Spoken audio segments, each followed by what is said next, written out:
What happens next? President Trump wants to do call the war off.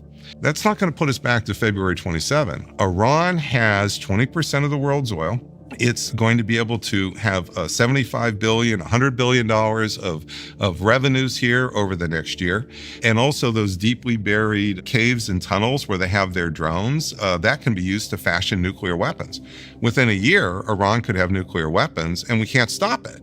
So if we pull back, you can start to see that Iran's power is going to grow internally.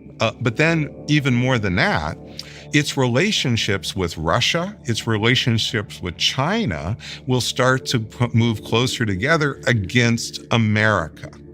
And you see this happening from the moment, almost the first several days of the war. Russia almost immediately offered Iran military targeting information to target U.S. ships. That's why our carriers are so far away. It's because Russia has the ability to see those carriers, tell Iran where they are, and if those carriers get too close, man, they're going to be smashed. But it can get worse than that, Stephen.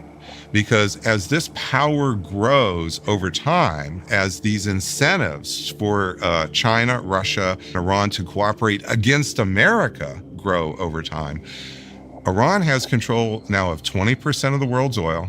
Russia has 11% of the world's oil. That means there can be either formal or tacit cooperation to take 30% of the world's oil off the global market, let China soak up a whole lot of that, and that can produce mega economic consequences for America, for Europe.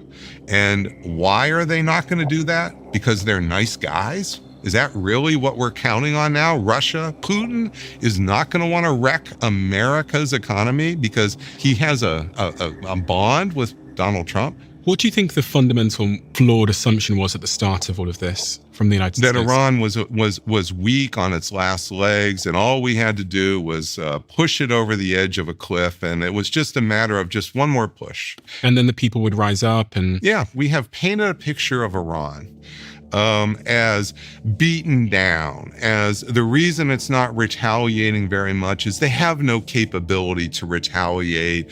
And I tell you this, Stephen, so I've been in big debates here at the Council on Foreign Relations in New York, where I've literally been the only person on the stage to stand up and warn that this picture of Iran is way too negative. There was a widespread, I think, false assumption across the foreign policy community, no one willing to really stand up and challenge it very strongly, that Iran was basically collapsing on its own. This was always, in my view, underestimating the power of Iran. And you say, well, where does my view come from? It came from the modeling of the bombing. What would happen as this went forward? And none of these elements of Iran's power were ever knocked out. When I look through the response to the last conversation, the audience had lots of different types of questions.